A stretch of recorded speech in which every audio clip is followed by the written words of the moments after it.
Автордан қара қазан мен тезек. Дүние өзгереді өзегінен, жаңа заман келеді кезегімен. Бүгінгі жылтыңдаған газ орнына қара қазан тұратын тезегімен. Мен ол кезде баламын желкілдеген, қара қазан есімде селкілдеген. Су тезекті бықсытып отыратын қайран әжем жаулығы желпілдеген. Кезім ғой доп орнына тас тебетін, түтіннен екі көзге жас келетін.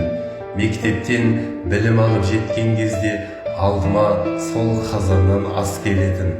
Тойып ап, ойын ойнап кететінмін, күн бата сүйретіліп жететінмін. Бір қарап сол қазан мен тезек жаққа, ішімнен бұған тәуба ететінмін. Кейінгі жас алыңдар ұғыбатын, күйеден жөндерің жоқ шығынатын. Жаугершілік заманда жас сәбилер қара қазан астына тығылатын.